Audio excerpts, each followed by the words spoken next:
길을 걷다 보면은 걷기 좋은 길이 있고 또 어려운 길이 있는 것을 우리가 발견하게 되죠. 낮에 걷는 길은 대부분 쉽습니다. 그런데 밤에 걷는 길은 대부분 어렵습니다. 왜냐하면 어둡기 때문이죠. 그래서 우리가 밤에 걸을 때는 항상 빛이 밝은 곳, 가로등이 많이 있는 곳, 네온 사인이 환하게 비치는 곳, 그런 것을 선택하게 되죠. 어두운 길을 두려워하는 것은 어릴 때처럼 귀신이 나올까봐 무서워서가 아니라 혹시 움푹 파인 곳 알지 못해서 밟았다가 넘어지거나 발목이 삐거나 부상당할까봐 두려워서 조심하죠. 여러분, 어두움은 무엇입니까? 어두움은 연약한 인간들에게 공포입니다. 그래서 모든 사람은 할 수만 있으면 환한 길로 가고 싶어 하고 할 수만 있으면 밤보다는 낮에 다니기를 원하죠. 여러분, 우리 인생도 그런 것 같습니다. 사람들은 어떻습니까? 안전하고 편안한 삶을 살기 원합니다. 대낮처럼 환한 대로의 길을 마음 편하게 어떤 걱정과 두려움도 없이 안전하게 걷고 싶어 하죠. 그러나 그게 됩니까? 인생이 그렇지가 않아요.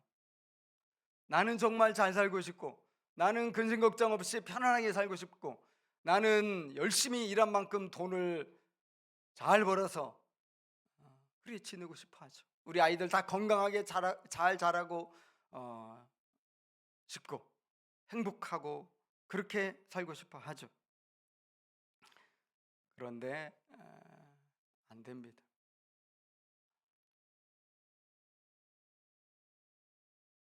여러분, 가장 무서운 어둠의 공포가 있어요. 그게 뭐냐면 대낮에 당하는 공포입니다. 환한 대낮에 갑자기 어둠이 몰려오고 갑자기 깜깜한 한밤이 습격해 오면 그것처럼 당황스럽고 그것처럼 불안하고 무서운 일이 여러분 어디 있겠어요? 근데 더 무서운 일이죠. 다른 사람들은 다 대낮을 다니듯이 활보하고 즐겁게 막 다니는데 나만 어둠에 있는 것 같아요. 나만 한밤중을 가는 것 같아요. 그럴 때 얼마나 절망적입니까? 그럴 때 얼마나 정말 힘듭니까? 왜 나만? 왜 나에게만? 여러분, 오늘 하나님 말씀 보니까 사도 바울과 실라가 그랬습니다. 사실 바울과 실라는 순종의 사람이죠. 성령님께 순종해서 계획이 없던 유럽의 빌립보로 복음을 전하러 왔어요. 그래서 어떻게 됐나요? 너무 좋았어요. 한 번도 온 적이 없는 빌립보에 와서 놀라운 하나님의 은혜를 경험했잖아요. 안식일날 되어서 강가로 기도하러 갔다가 루디아를 만나고 또 여러 여성들을 만났어요. 거기에서 하나님의 말씀을 전했더니 성령께서 루디아의 꽉 닫힌 마음을 그냥 대문 활짝 열듯이 열어주셔가지고 루디아가 그 자리에서 예수님을 영접하고 그 강가였기 때문에 바로 세례도 받고 자기만 그런 게 아니라 자기와 함께 일하는 동료들 또 식구들 종들까지 그야말로 무더기로 예수를 믿었잖아요. 여러분, 바울과 그 선교팀에게 얼마나 큰 은혜, 얼마나 큰 기쁨이었겠어요. 거기서 그치지 않았고 그 루디아의 집이 교회가 되었다. 정말 놀라운 체험이었는데요. 이런 은혜가 계속되는 거죠. 사역의 기쁨이 이어지는 겁니다. 이번에도 바울 일행이 기도하러 가다가 사람을 만나죠. 아마 이때도 안식일이었던 것 같아요. 근데 이번에 만난 사람은 좀 특별한 사람이었어요. 루디아는 하나님을 유대교의 그 하나님을 믿는 그런 자매였지만 여성이었지만 이번에 만난 여성은 귀신 들린 여성이. 근데 어떤 귀신이 들렸냐면 점을 잘 치는 귀신이 들렸어요. 이게 참 우스갯소리지만 이런 말 하면 안 되는데 여러분, 귀신도 종류가 다양해요. 군대 귀신 들어봤죠? 군대 귀신에 들리면 정말 힘이 세집니다. 아무도 제어할 수 없는 무지막지한 사람이 되고요. 또 어떤 귀신은 그냥 이 불과 물에 그 귀신 들린 사람을 막 내던지는 폭력적인 귀신. 근데 이 여종은 점치는 귀신 들리니까 그나마 얌전했던 것 같고요. 근데 점을 그렇게 잘 치는 거지. 이 여자가 점을 치면 정말 신들린 그 무당처럼 모든 걸 다 맞추는 거니까 사람들이 계속 모여와서 많은 복채를 내고 점을 치니까 얼마나 많은 수입이 있었겠어요. 그러다 보니까 이제 약삭 빠른 사람들, 또 이 돈에 밝은 사람들이 여자에게 와가지고 그 여자를 자기의 하수인으로 만들잖아요. 근데 한두 명이 아니고 여러 명이었습니다. 우리 어디에 나옵니까? 16절 주인들 이렇게 나오죠.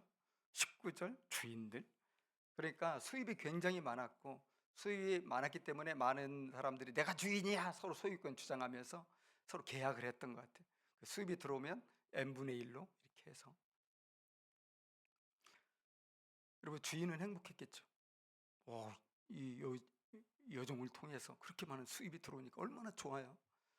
돈이 많으니까 하고 싶은 거 다 하고, 사고 싶은 거 다 사고, 즐기고 싶은 거 다 즐기고 행복했겠죠. 그런데 이 여인은 어떻습니까? 여러분, 이 여종은 행복했겠어요? 이 여종은 완전히 귀신이 들려가지고 사단의 종로를 타고 이 주인들의 돈 버는 도구가 되어가지고 그렇게 비참하게 살고 있죠. 자기의 정체성을 잃어버렸어요. 내가 왜 사는지 모르고 살고 있어요. 내가 지금 무슨 일을 하는지도 모르고 있어요. 그냥 막 열심히만 살면서 완전히 그 영혼이 피폐해진 불행한 인생이었으니까.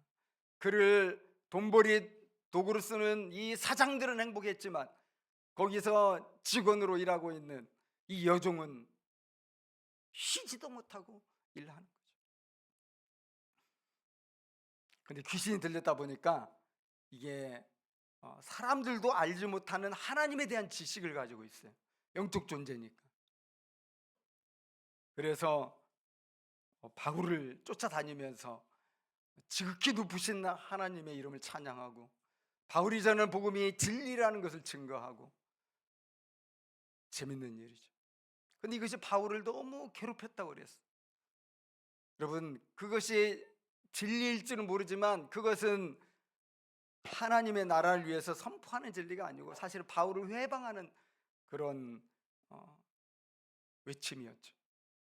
여러분, 그런 얘기를 이제 사람들이 다 들을 거 아니에요.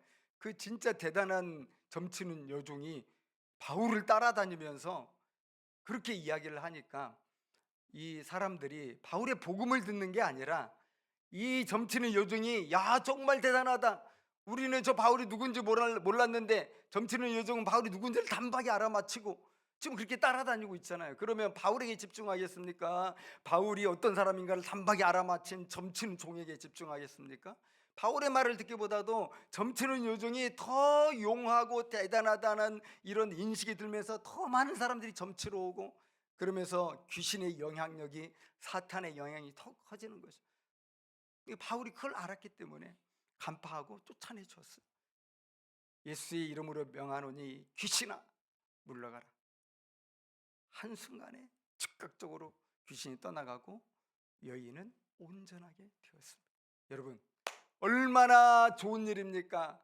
한 가련한 여인이, 한 비참한 여인이 자기 영혼을 사탄에게 빼앗겨서 속박받고 있던 자기 인생을 잃어버린 이 여인이 바울이 전한 예수의 이름을 듣고 새 인생을 찾았으니 이보다 또 기쁜 일이 어디 있겠어요?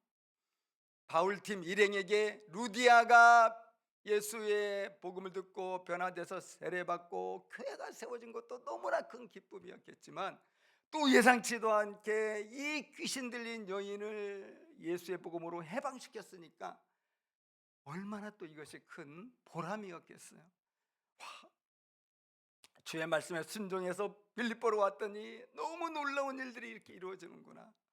정말 이 선교는 할 만한 거야. 선교는 보람된 거야. 계속해서 가야지. 그러지 않았겠습니까? 마치 대낮을 안전하게 활보하는 사람들처럼 지금 그렇게 너무 즐겁게 또 은혜가 넘치게 선교 사역을 펼치고 있죠. 그런데 어떤 일이 벌어졌나요? 전혀 예상치 않던 일이 벌어진 겁니다. 그것은 이 귀신에게서 해방시켜진 이 여인이 사실은 고용된 일꾼이었다는 그 지점에서부터 일이 시작되었죠. 아까 말씀드린 것처럼 한 사람이 주인이 아니라 여러 사람이 달라붙어서 주인 행세를 하고 있었고 많은 수익을 누리고 있었어요. 많은 소득 속에서 아마 이 여러 주인들은 굉장한 비전을 좀 품고 있었을 거예요. 와, 이렇게 이 여종이 잘하니까 막 꿈이 커지면서 빌립보에만 우리가 데리고 다닐 것이 아니라 우리 로마에까지 가자, 우리의 사업을 확장하자, 아마 이런 계획을 가질 수도 있고요. 또는 거기서 들어오는 수입이 항상 이렇게 계속 많아지니까 그것을 계획하면서 다른 것에도 또 막 투자했을 수도 있고, 은행에 큰 돈을 융자받아 가지고 더 큰 일을 벌일 이런 계획이 있을 수도 있고, 아니 이미 그런 일을 벌였을 수도 있어요. 여러분, 그런 상황을 우리가 좀 상상해 보면은 이 엄청난 수입원이 바울의 그 한마디 선포로 사라지게 된 거잖아요. 갑자기 이 점치는 여종이 너무나 무능력하게 되어버린 거예요. 그렇게 놀라웠던 예지 능력을 가졌던 이 여종이 갑자기 아무것도 못하는 그냥 무기력한 이 존재가 되었잖아요. 그러니까 이 여인의 점치는 능력을 한순간에 박탈해버렸죠. 바울과 실라가. 이 바울과 실라가 얼마나 싫었겠습니까? 갑자기 나타나 돈 잘 버는 여종을 무능력하게 만들었으니 아무 점도 못 치게 만든 그 문제로 인해서 바울과 실라를 죽이고 싶을 정도로 미워했을 것 같아요. 결국 분노로 불타던 그들은 어떻게 했나요? 바울과 실라를 관리들에게 끌고 갔습니다. 19절부터 나오죠. 19절 20절 보면은 바울과 실라를 붙잡아 장터로 관리들에게 끌어갔다가 상관들 앞에 데리고 갔다. 이 관리들은 우리 한글 성경으로 보면은 우리에게 특별한 그 뉘앙스를 주지는 않아요. 그냥 정부 관리들인가 보다. 근데 헬라어를 이렇게 보면은 특별한 단어를 썼고요. 이 단어는 어떤 행정관과도 같은 이런 그 직책을 가진 행정 지도자들인데, 로마 당국에서 식민지를 지배하게 되면 그곳에 반드시 2명의 이 행정관급 사람 이 관리들을 파견을 했어요. 그리고 그들이 이제 이 도시를 다스리는 거죠. 행정 명령들을 통해서. 그러니까 이 주인들이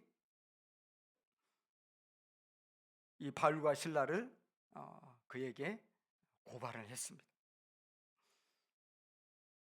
유대인들이고 이 도시를 소란케 만든다, 그렇게 모함을 했죠. 그런데 이 권력자들은 22절에서 보는 것처럼 최소한의 신원조회도 하지 않았고요, 재판 절차도 거치지 않았고요, 그냥 그 주인들의 말을 듣고는 태형을 선고하고 감옥에 가둬라, 이렇게 명령을 내렸죠. 여러분, 신원조회만 기본적으로 했어도 이 관리들이 나중에 두려워할 일은 없었을 거예요. 우리 뒷부분에 가면 관리들이 벌벌 떨었거든요. 왜 그랬습니까? 바울과 실라를 보니까 로마인이에요. 로마인에게는 함부로 때리면 안 돼요. 로마인의 어떤 인격을 침해하고 로마인들을 그 정말 모멸감을 느끼게 하는 이런 그 형벌은 주지 않았거든요. 로마인들이니까. 그런데 바울과 실라는 로마 시민권 가지고 있는데 기본적인 신원조회도 하지 않고 그냥 옷을 벗겨서 잔인하게 때리고 또 착고까지 채워가지고 깊은 감옥에 가둬버렸으니까 엄청나게 큰 죄를 지은 거잖아요. 아마 이 돈 많은 주인들이 뒷돈을 많이 찔러주지 않았나 생각이 들고, 또 이미 전부터 이 돈을 계속 대주면서 이런 좋은 관계를 가지고 있었던 것 같아요. 그러니까 이들이 고발하니까 뭐 더 묻지도 않고 따지지도 않고 그냥 유대인이고 도시를 소란케 한다니까 그렇게 태형을 내리고 감옥에 가둬 버린 거죠.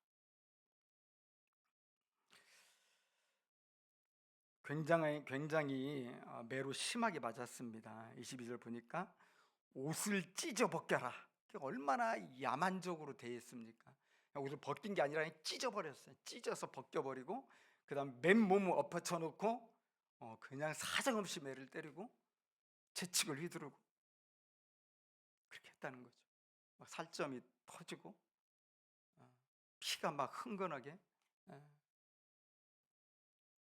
이렇게 배어 나오고 그랬을 것입니다. 그리고는 깊은 감옥에 가두었고요. 착고로 채웠는데, 이 착고는 발을 구속하는 쇠고랑 같은 장치입니다. 여러분, 이 상황이 어떤 희망도 가질 수 없게 만드는 절망적인 상황이잖아요. 그렇게 온몸에 매를 맞아서 완전히 진이 다 빠진 상태인데, 그것도 깊은 지하 감옥에다 가뒀고 감옥 속에서도 함부로 못 움직이도록 그냥 쇠고랑을 차가지고 벽에다 고정을 시켜놔버렸어요. 이런 사실들은 지금 바울과 실라가 어떤 절망적인 어두운 상황에 있는가를 보여주는 그 그림들이죠. 이런 감옥에서 탈출이 가능하겠습니까? 여러분, 감옥 탈출 영화 좋아하십니까? 저 그런 영화 좋아하는데, 잊을 수 없는 영화는 쇼생크 탈출이 있죠. 여러분, 그런 영화들을 보면 감옥 속에서는 다 자유롭습니다. 수갑도 풀어주고 감옥 안에서는 편하기 때문에 몰래 여러 가지 작업들을 할 수 있는 거죠. 그런데 바울과 실라 보니까 감옥 안에서도 아무것도 할 수 없어요.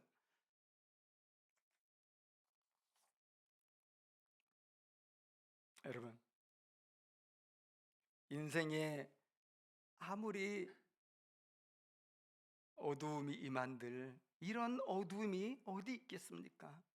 갑자기 대낮을 활보하다가 무지막지한 강도를 만나서 폭행을 당하는 것과 같은 그런 어두움이 아니겠습니까?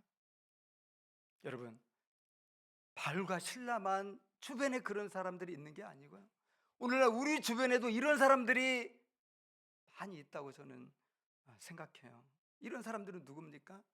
돈을 섬기는 사람들입니다. 만모니즘이죠.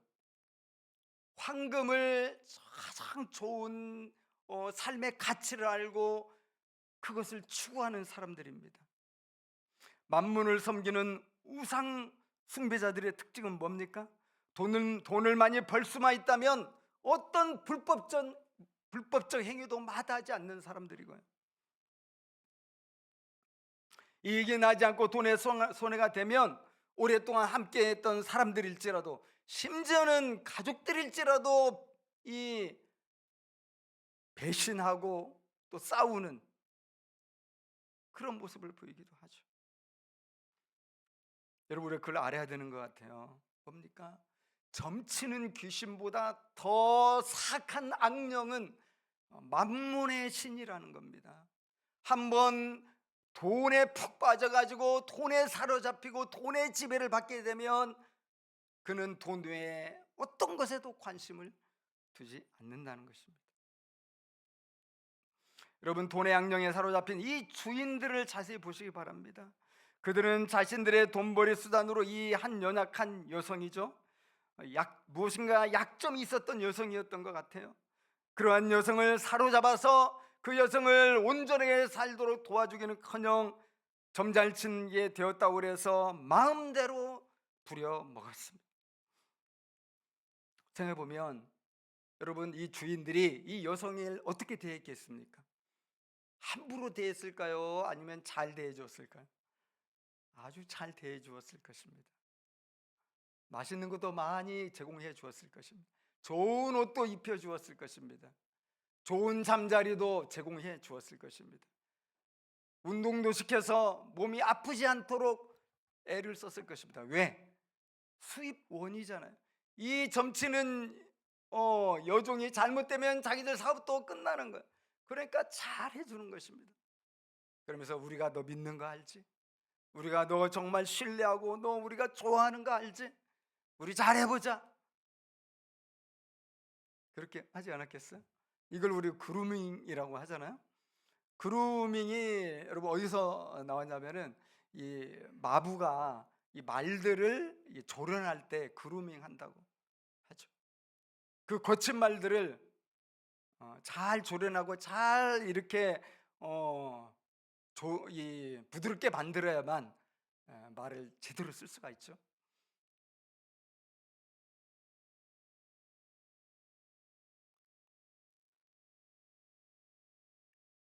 이 주인들 그렇게 마부가 말을 다루듯이 이 가련한 여성을 얼르고 달래고 그러면서 데리고 있었을 것입니다.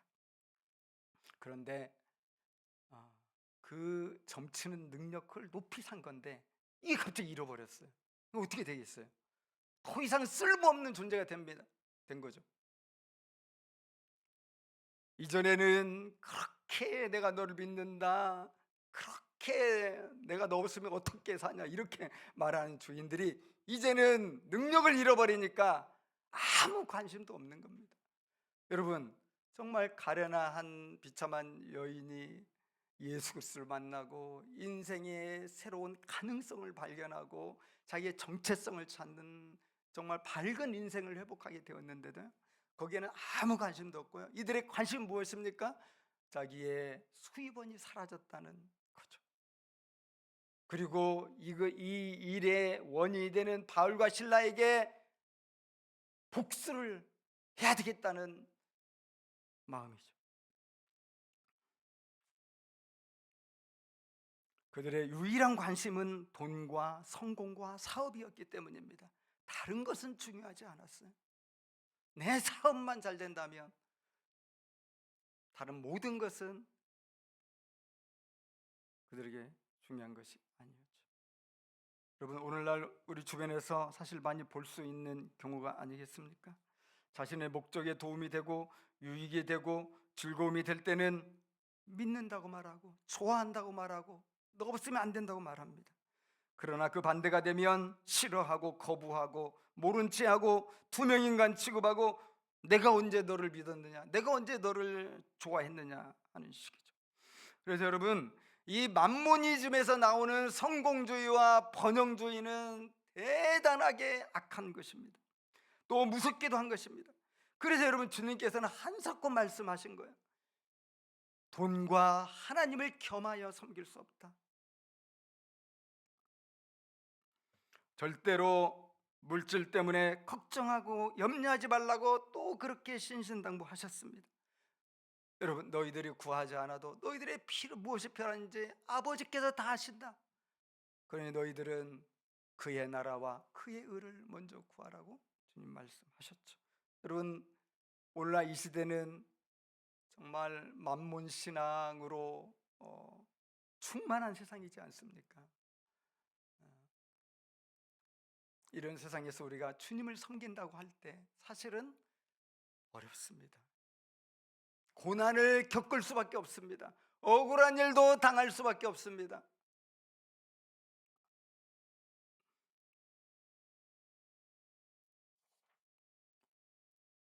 얼마나 오늘날 세상이 돈을 중요시하는 세상입니까?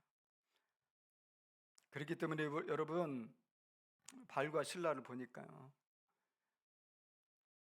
억울한 옥살이를 하게 되었잖아요.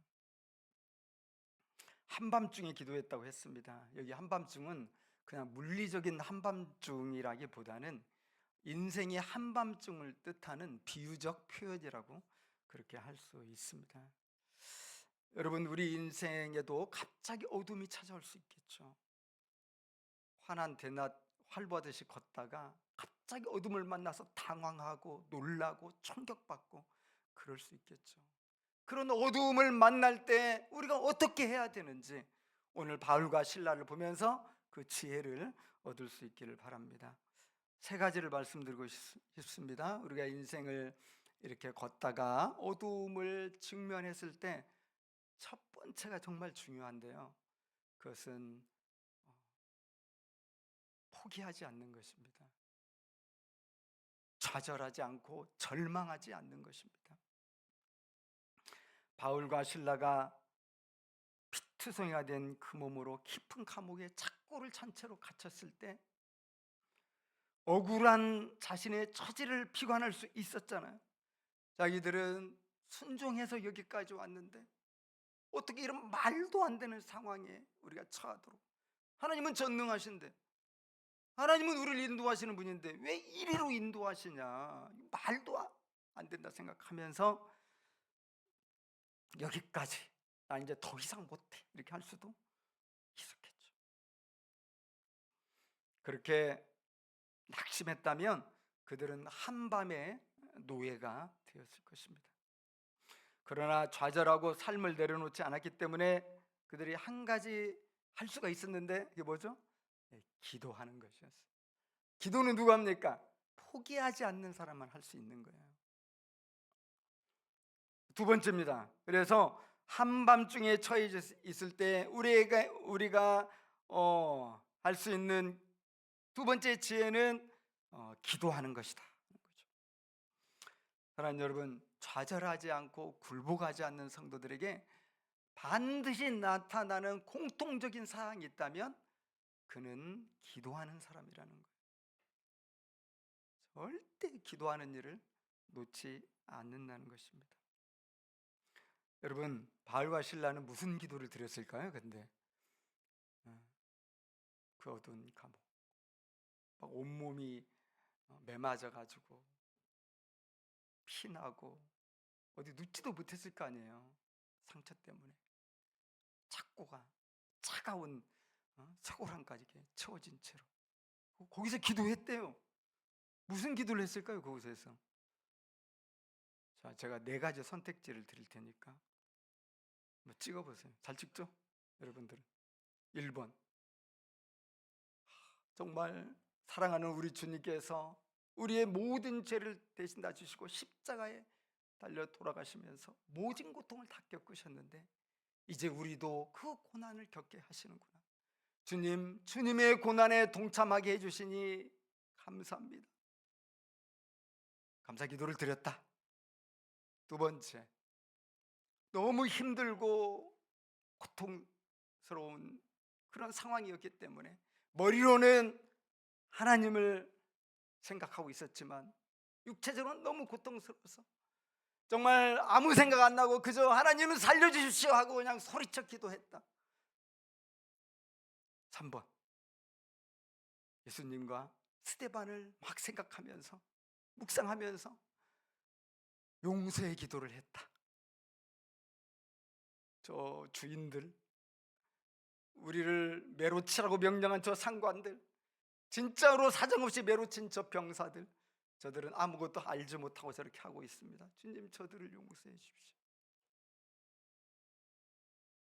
4번, 아직 답 안 나왔어요? 4번, 우리가 어떻게 아냐? 모른다. 몇 번입니까? 여러분, 제가 답을 알고 있어서 이 문제를 낸 게 아니고 저도 모릅니다. 무슨 기도를 했는지 어떻게 알겠습니까? 중요한 것은 그거예요. 내용은 우리가 모르니까. 진짜 중요한 것은 얼마든지 낙심할 만한 그 상황에 이들이 기도했다는 거 아니겠습니까? 기도했다는 거, 그것이 중요한 거죠.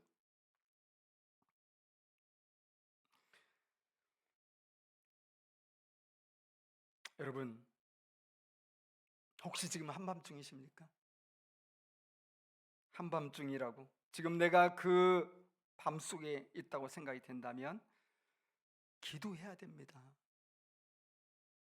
꼭 한밤중이 아니더라도 뭔가 저 멀리서 어둠이 밀려오는 것 같아, 막 불안하고 걱정이 돼. 지금 사실 아무 일도 없는데 그런 느낌이 오면 어떻게 해야 됩니까?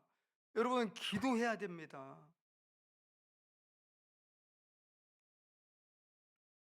빨리 기도할수록 좋아요. 미루지 말고. 미뤄서는 안 될 가장 이 나쁜 것이 기도 미루는 거. 그건 나한테 불행한 거예요. 여러분, 미리 기도하는 걸 뭐라고 하죠? 방패 기도라고 하죠. 방패 기도. 꼭 닥치고 기도하는 게 우리가 많거든요.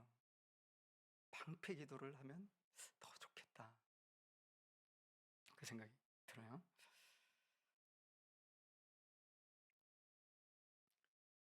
한밤중에 있었던 바울은 세 번째로 우리에게 어떤 죄를 주냐면 찬양을 해야 된다는 것입니다. 그들은 기도하고 찬양을 했는데 이 찬양이 어떤 찬양이었나요? 25절을 보니까 다른 죄수들이 다 들었대요. 그러면 이 찬양은 그냥 둘이 그냥 손꽉 붙잡고 막 속삭이듯이 막 이렇게 한 찬양이 아니라 막 소리쳐 찬양한 것이 되겠죠. 아마 이대로는 무너질 수 없다는 절박한 생각 때문에 하나님을 향해서 외치듯 그냥 막 찬양했을 수도 있고요. 저는 그보다는 두 번째가 맞을 것 같은데, 뭐냐면 막 기도하다 보니까 성령의 감동이 있는 거예요. 원래는 없었는데 기도하다 보니까 하나님의 음성이 들리는 것 같아요. 나를 위로해 주시는 것 같아요. 걱정하지 마라, 내가 또 함께 하고 있지 않니? 이 음성이 들리는 거예요. 그래서 불안으로 시작했던, 고통으로 시작했던 그 기도에 이제 곡이 붙기 시작하는 거죠. 감사 찬양을 불렀지 않았을까 생각합니다. 여러분, 그렇게 하니까 무슨 일이 벌어졌어요? 바울과 실라가 그렇게 한밤중 깊은 감옥에서 기도와 찬송을 하니까 어떤 일이 일어났나요? 기적이 일어났습니다. 바울과 실라가 기적을 일으켜달라고 기도했을 수도 있고, 아니면 그럼에도 불구하고 감사했을 수도 있고요. 그러나 중요한 것은 하나님께서 저들의 그 깊은 마음의 그 신앙을 보셨다는 거죠. 그래서 기적을 베풀어 주셨습니다. 여러분, 감사하게도 한밤중의 인생이 환한 낮으로 바뀌는 은혜의 시간이 온 것입니다. 사실 여러분, 바울과 실라가 몇 날 며칠을 기도했습니까? 바울과 실라는 잡힌 당일날 밤에 기도했어요. 그 기도, 한밤중에 드린 기도는 5분이었을 수도 있습니다. 아니, 더 짧았을 수도 있습니다. 주님 하자마자 막 부르며 노래하자마자 지진이 일어나고 감옥문이 열렸을 수도 있고, 1시간쯤 했을 때 그런 일이 있을 수도 있고. 제가 생각하는 것은, 그래서 기도의 이 퀄리티가 중요하다. 양도 물론 우리가 중요한데요, 우리가 주 앞에 엎드렸을 때는 마음을 다한 기도, 짧을지라도. 여러분, 오랫동안 기도해가지고 응답받은 게 아니고 그 한밤중에 잠깐의 기도와 찬송으로 정말 천지가 진동하는 듯한 특별한 응답을 받았죠. 그런데 여러분, 우리는 잘 알죠. 그런 기적은 잘 일어나지 않아요, 오늘날 우리들에게. 그죠? 기도하고 찬송한다고 바로 기적이 임한다면 365일 매일 기도할까요? 기도하는 즉시 응답이 바로 온다면 누가 피곤하다고 기도를 멀리할 수 있겠나요? 근데 우리가 경험하며 알듯이요, 기도는 그렇게 즉각적으로 오는 경우도 물론 있지만요, 시간이 많이 걸리는 경우가 대부분이에요. 그러니까 우리가 우리 꾀에 빠지는 거예요. 아이고, 오늘 기도한다고 뭐 응답이 당장 될 것도 아닌데 내일 하지 뭐. 내일 되면 오늘 왜 이렇게 피곤하냐. 모레 되면 오늘 뭐 친구가 또 찾아와가지고. 그건 당하는 거예요. 여러분, 기도는 즉시 응답될 수 있어요. 우리 어제 그 인테리어 집사님이 그 간증하셨죠? 새벽 기도하고 나서 바로 연락이 왔다고. 그러나 많은 경우는 시간이 많이 걸려요. 오랫동안 어두움을 조금씩 조금씩 몰아내는 그런 응답으로 올 수 있다는 거예요. 그래서 여러분 중요한 것은 기도는 반드시 응답이 되기 때문에 기도와 찬양을 낙심하지 않고 이어간다는 거죠. 여러분 야고보가 우리에게 알려준 신앙생활의 공식이 있는데 그걸 여러분들이 잊지 않았으면 좋겠어요. 여러분 우리는 이 만몬이 가득한 만몬신을 숭배하는 이 사람들이 가득한 이 세상에서 우리가 하나님을 섬기며 신앙생활을 하고 있는데 우리 가운데 억울한 일이 얼마나 많이 생깁니까? 우리 가운데 손해 보이는 일이 얼마나 많이 생깁니까? 우리 가운데 괜히 박해받는 일이 얼마나 많이 생깁니까? 그래서 야고보의 공식을 잊으면 안 되는데 야고보서 5장 13절이죠. 너희 중에 기도하는 고난당하는 자가 있느냐? 저희는 기도할 것이요. 즐거워하는 자가 있느냐? 저희는 찬송할지니라. 야고보서 5장 13절.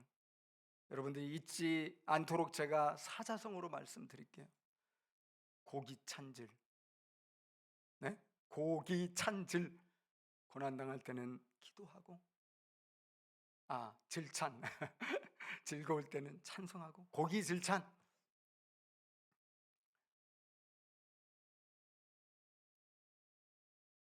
제가 볼 때는 너무 중요한 공식이에요. 힘드세요? 기도하세요. 미루지 마시고. 즐거운 일 있으면 주님을 찬양하세요. 이 단순한 공식. 사랑하는 여러분, 주님은 살아계십니다. 우리가 기도하고 찬송할 때 모두 들으시고 적절한 때에 적절한 하나님의 방법으로 응답해 주십니다. 사랑하는 여러분, 혹시 한밤중에 계십니까? 그런데 한밤중보다도 더 무서운 한밤중이 있어요. 그것은 무엇인지 아십니까? 내가 한밤중에 있다는 것을 깨닫지 못하고 있는 거예요. 이것이 더 무서운 한밤중이에요. 내가 위험에 있는 걸 모르기 때문에 엉뚱하게 살아가는 거죠. 대표적인 사람은 오늘 본문의 이 주인들이죠. 그들에게 바울의 복음이 전해졌는데, 하나님의 빛이 비춰졌는데 오히려 박해하고 있어요. 그들이 지금 만몬의 지배를 받아서 즉 영혼의 흑암 속에 내가 있구나, 이 사실을 전혀 알지 못하는 거죠. 그러니까 박해하는 거예요. 요한복음 1장 5절에 빛이 어둠에 비치되 어둠이 깨닫지 못했다고 했는데 그대로입니다. 여러분, 내가 지금 한밤중에 있구나, 이걸 깨닫는 것이 반전의 시작이다 이거예요. 은혜의 시작이다 이겁니다.